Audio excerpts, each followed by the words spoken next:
Hey everyone, welcome to the COVID Cast, the Rick Richards Show. I'm your host, Rick Richards, and today it is COVID Cast 32. Wow, we're up to 32 for April the 7th, 2020, the year that you will not forget. How we were all looking forward to it. A new decade, a fresh new start, right? Get away from all that nasty baggage from the previous decade. Wow, 2020, you really gave it to us, didn't you? And just think, we're only 3 months into the year, just a little over 3 months. First quarter down. Can't get much worse, can it? I guess we'll find out, right? We will find out the hard way. So, welcome to the COVID Cast. As I said, I am your host, Rick Richards. The show is brought to you by Athletic Alliance, Advanced Nootropic, which I'm about to pound now.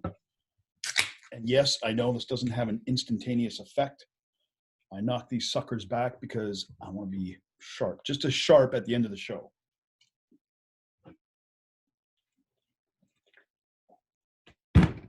Oh, that's got bite. That's got bite, but it's pissing a lot of people off.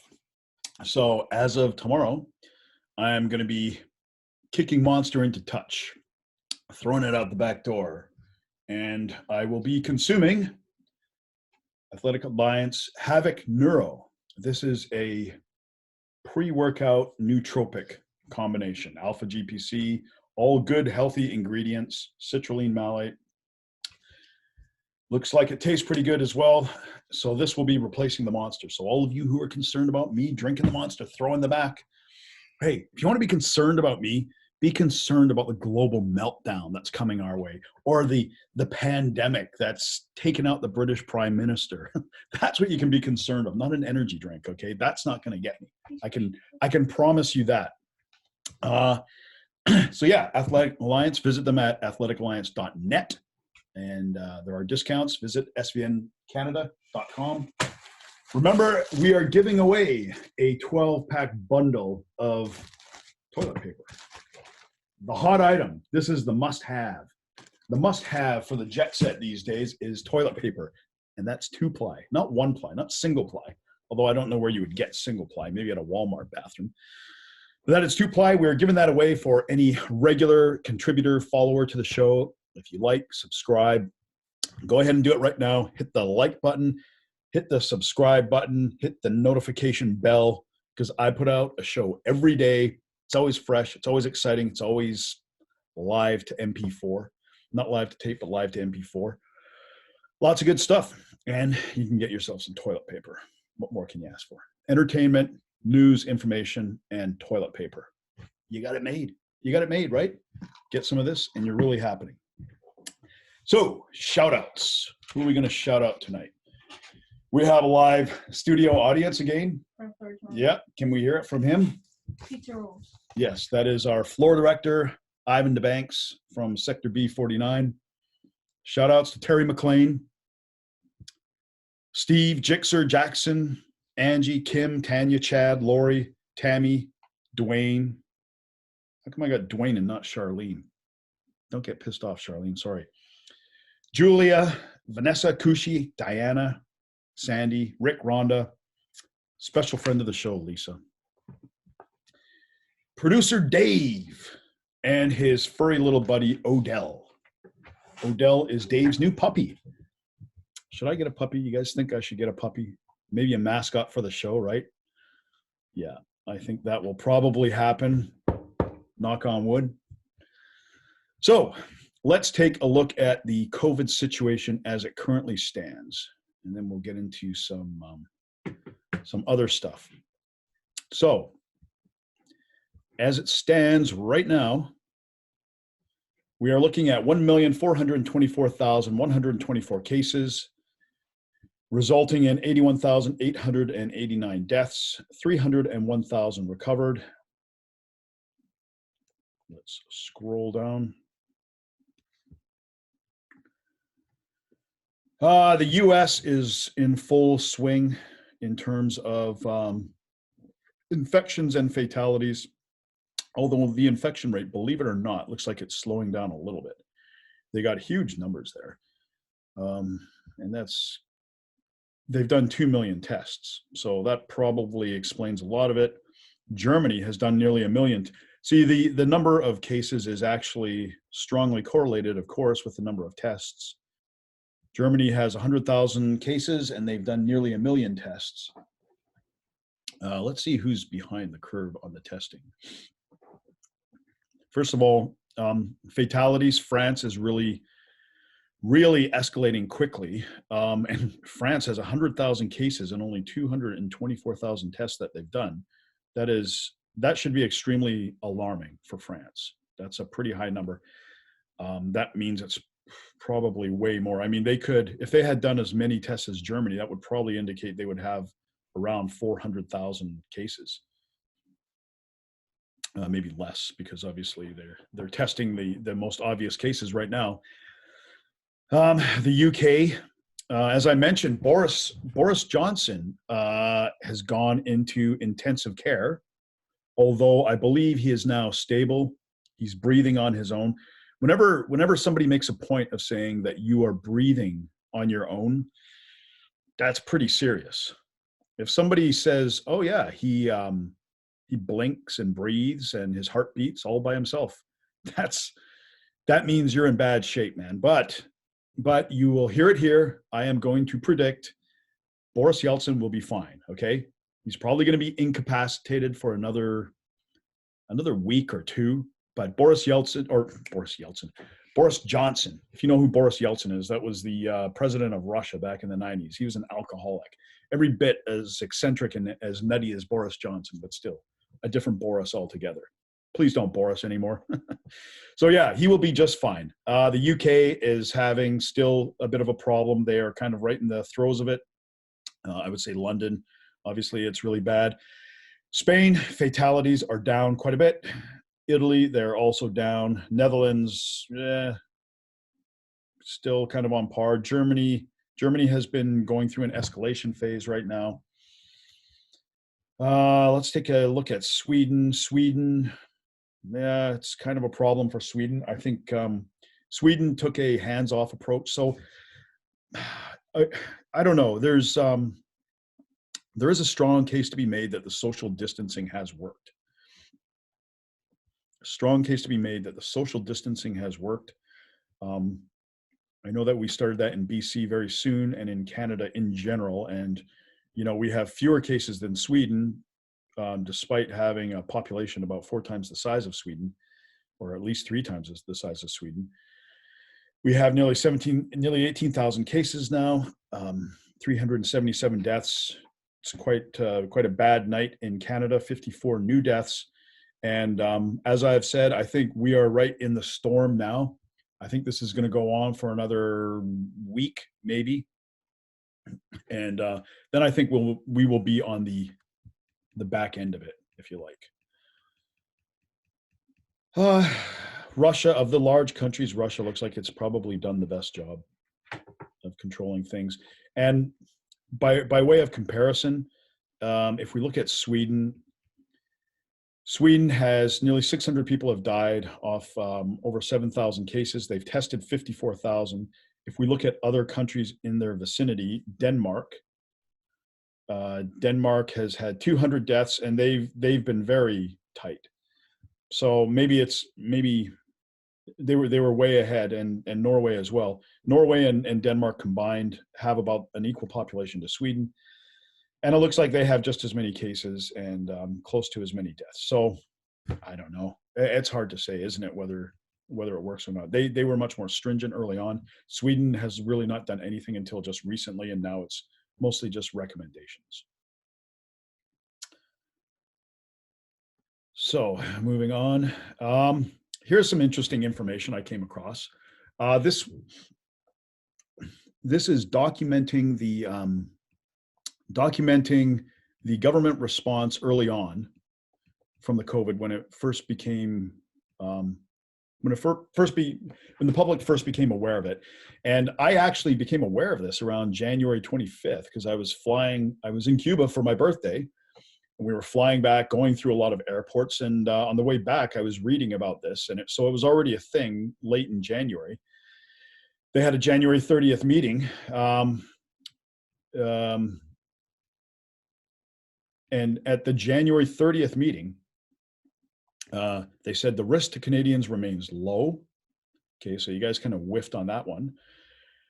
The first confirmed cases were already identified in Ontario and BC from people who had been in Wuhan. So it kind of makes you wonder when Netflix aired a show about 5 years ago called Contagion. Now, if you've ever seen that, it's very similar. The actual symptoms are much more dramatic. People kind of, within 24 hours and just sort of keel over. But the spread, the transmission, the way it started, all of that stuff looks very, very similar to this situation, right? So if you work for the Center for Disease Control or the World Health Organization, you probably shouldn't be spending a lot of your time thinking of decorating the office, thinking of what kind of plants you're going to be putting in. You should be thinking about disease control. If you work for the Center of Disease Control, or if you're representing Canada and that is your function, you should have a pretty good handle on this. And so they got it exactly wrong. They said, "Oh, fuck, it's not a problem. Sorry, Mom, it's not a problem." The talking points in January said that preventing the virus arriving in Canada was next to impossible because of global travel. And instead, the domestic focus should be on controlling the spread. Next to impossible. So you have people from a section of one country that have this disease, right? This contagious virus. And by the way, viruses that have come out of that country have killed millions of people over the last century. Like, not a few, millions. And most of them have come from this area. Hey, no judgment, okay? No racism here. I love you. I love you, China. But you would think that would give you pause to reconsider. Hey, the place that's given us the most deadly viruses in our history, in world history, has another one. We can't stop it, though. It's on the other side of the world, right? This country is on the other side of the world. Nobody from there is running to Canada. Nobody's driving to Canada. Nobody's taking a train to Canada. Nobody's walking or swimming. They have one way to get from Wuhan province to Canada, and that is through a cylinder that flies through the air and goes through a customs check.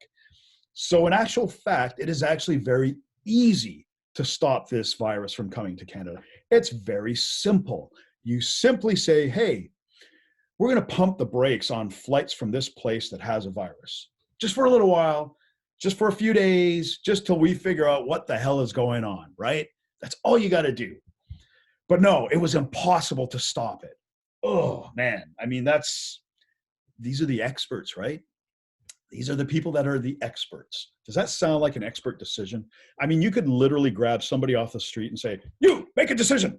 No, make a decision right now. We can't stop it. Let it come in. We'll control it. Okay, good enough. That's what the experts say too. If they said the opposite, stop the flights right away, you would have been better. You would have made a better decision than the experts.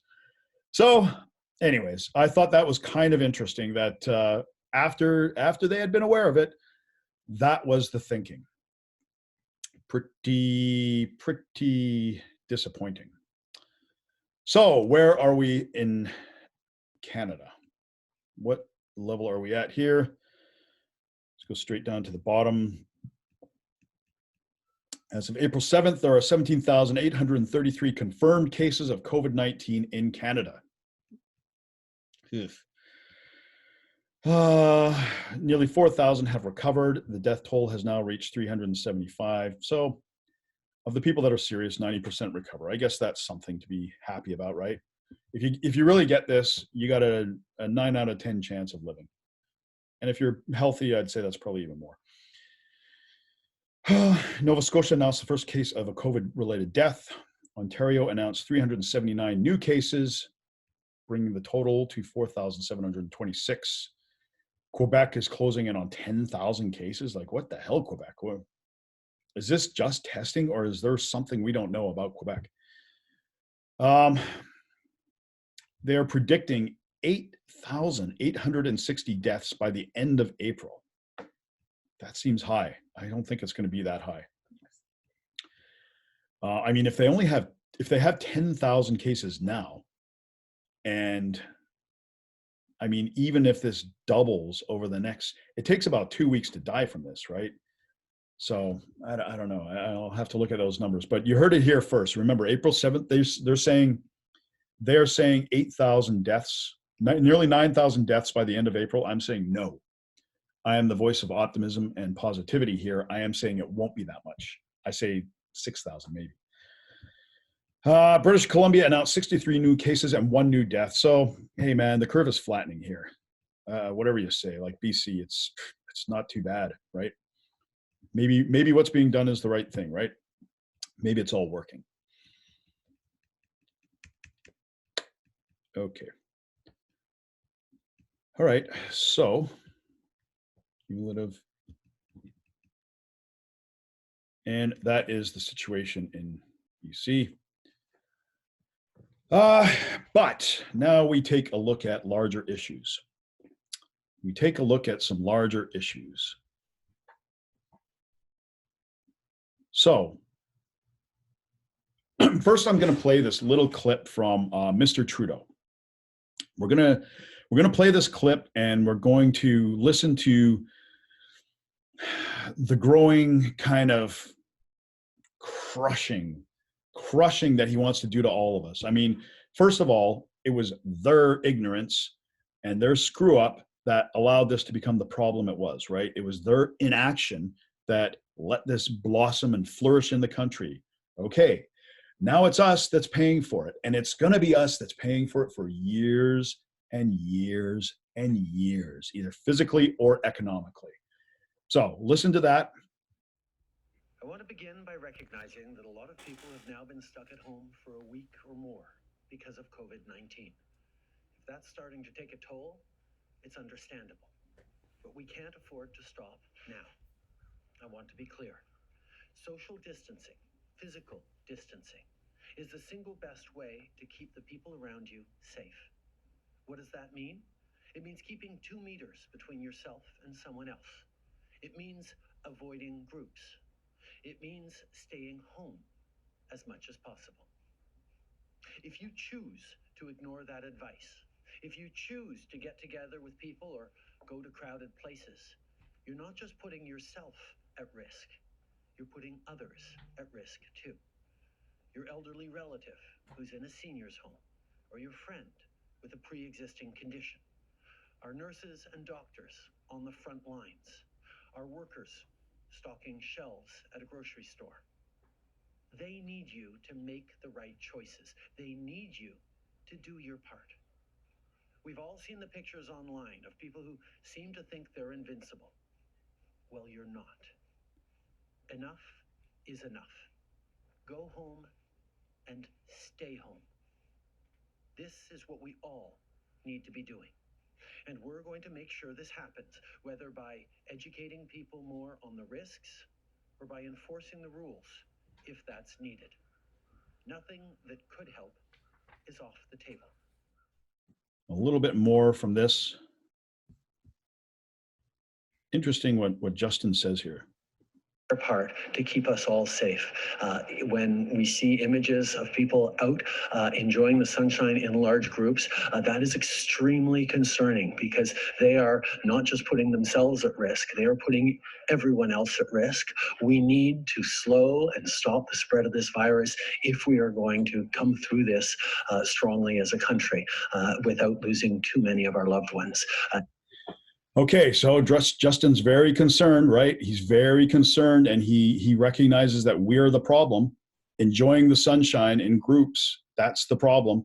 I mean, how many people are really in groups? Like, you know, I mean, they've closed all the hiking trails out here, and I'm not an avid hiker. I mean, it would be a nice thing to do, you know, during this isolation. But is that really the problem? You know, a couple people walking around a lake, is that the problem? I don't know. But what else do we have? Oh, Mr. Trudeau.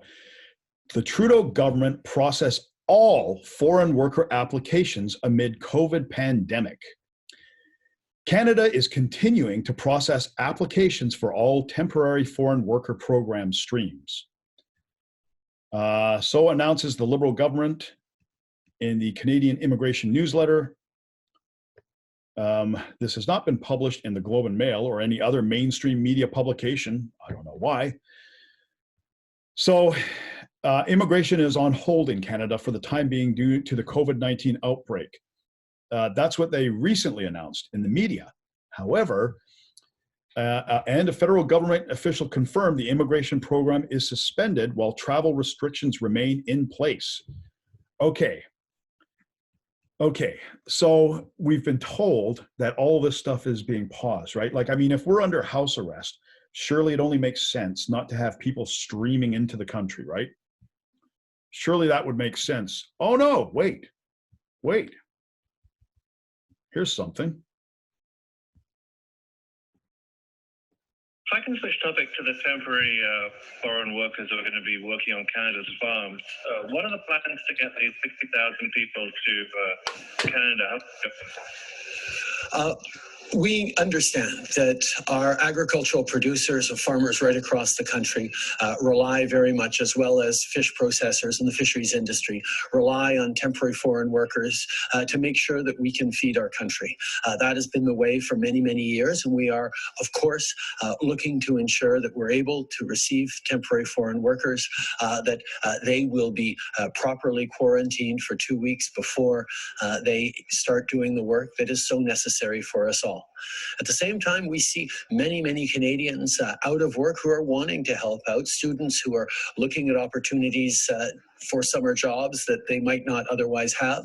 And we know there are many people interested in helping out in terms of feeding this country. So we're going to be having more to say in the coming days and weeks about how we're going to pull together and make sure that our agricultural producers, our fisheries, our agricultural transformers are going to get the support they need. Boy, man, when he's off script, he really struggles. All right. So, okay. So the economy is cratering. We have had, close to 2 million probably applications for EI. Well over 1 million for sure. Well over 1.5 million. Yeah, probably at least 2 million. So 2 million people have been put out of work just in the last couple of weeks. We have a pandemic that has that's been deemed so severe that just going out in groups of larger than 2 is a health hazard, and we're all getting the guilt trip for it, right? Businesses shut down, parks shut down, activities shut down, all of this is shut down, but it makes sense to bring in 60,000 foreign workers. 2 million people, 2 million Canadians unemployed now, locked in their house, not safe to travel. Okay, 60,000 temporary workers, and are temporary workers ever temporary? Not really. They're always permanent, right? 60,000 have to come in because we can't survive without them, right? They're going to be quarantined. Sure they are. Come on, man. You really think 60,000 people are not going to have any impact? Do you know where they're coming from? Which countries are they coming from? What is the situation like there? What is the testing like? Do they even know? Has it even been tracked? Where are they going to be quarantined? Who's going to be paying for them to be quarantined? Like, they can't go out and work in fields or in fisheries or touching food if they haven't been quarantined, can they? I mean, surely that would be a bad decision. So if they are going to be quarantined, where? In hotels? Who's paying for that? Was that going to be the taxpayer? Are you printing money? Right? Are the banks going to loan that? I mean, the banks haven't been that generous for me. They haven't called me up and said, hey, you know that mortgage you got? Forget it. Relax. We know it's a tough time. We're all in this together. We got your back. No, they haven't said that. They said, pay me. Just like any loan shark would say, they want that money, man. So do the utility companies. So do the cell phone companies. They all do, right? So I don't know. Maybe it's me. Maybe I'm overreacting. Maybe I'm a little on edge from this whole situation. But bringing in 60,000 temporary workers after you said you shut the border, so no one from America can come in. Oh no, we had to have that closed, right? But 60,000 temporary workers. Well, actually, maybe they're coming from America. I don't even know. Anyways, you guys let me know if you think it's a good idea or a bad idea. I'll just leave it there. I'll let you judge. Maybe I'm wrong. So that's the case. That is the roundup. We're going to have some good shows for you coming up. We're going to jump into sports. I think sports and business are going to be the theme for the week ahead. Sports, business, and maybe a little civil war. Maybe a little civil war, right? We're going to talk hockey fights, best hockey fights of all time, best hockey fighters of all time. We're going to talk the new UFC. The UFC is going to have an event. They're going to have UFC 249, I think, on April 18th, and they're doing it on a private island. Like, I mean, okay, I'm in. This is interesting, right? They've taken a shitty situation, and now, like some kind of weird, psychotic Bond villain billionaire, he's going to hold a fight. He's going to make people fight on a private island. Okay, I'm in, man. I want to see that. It's going to be Tony Ferguson and Justin Gaethje for the lightweight title, for the interim lightweight title. Khabib Nurmagomedov can't make it. I don't know why. Apparently, he's in Russia, and there's no flights leaving Russia. Like, you know, other people can leave from other countries on private jets. 60,000 workers can come into Canada, but Khabib can't go anywhere for a fight. That seems strange, right? And also with his 60,000 workers, how is it 60,000 workers can be quarantined, but I don't know, 1,000, 2,000 Olympic athletes couldn't be quarantined, 10,000 Olympic athletes? How many Olympic athletes were there? There wouldn't be 60,000. Why couldn't they be quarantined, right? Why couldn't that be a temporary working situation? They go over to Japan, they do their sport, they stay in a quarantined, enclosed environment. Couldn't do that though, right? But somehow 60,000 workers, that's no problem. Anyways, I'll leave it there. Remember, if we all stick together, can't nobody stand against us. It is April 7th, 2020, COVIDcast 32. I'm your host, Rick Richards, and I will see you tomorrow.